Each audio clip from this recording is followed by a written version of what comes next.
a software. Moving to step 4, is it flexible? You got to know if it's flexible or not. So if it's flexible, what do I mean by this? Well, how flexible is the platform and skill level required to operate the platform? I love this GIF.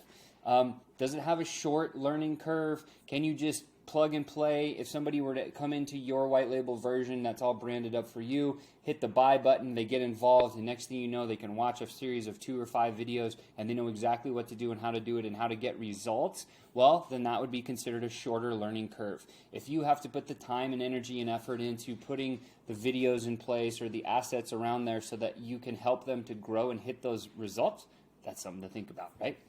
Secondly, does it integrate with the other applications that you're currently using? Who knows? You probably use a lot of different softwares, and one thing that you want to think about is how does it integrate, or how does it play? Does it play friendly and nice with all of the other softwares? Is it an open API? Is it, how is it working? Is it Zapier or some of these other, softwares that do the same thing as Zapier?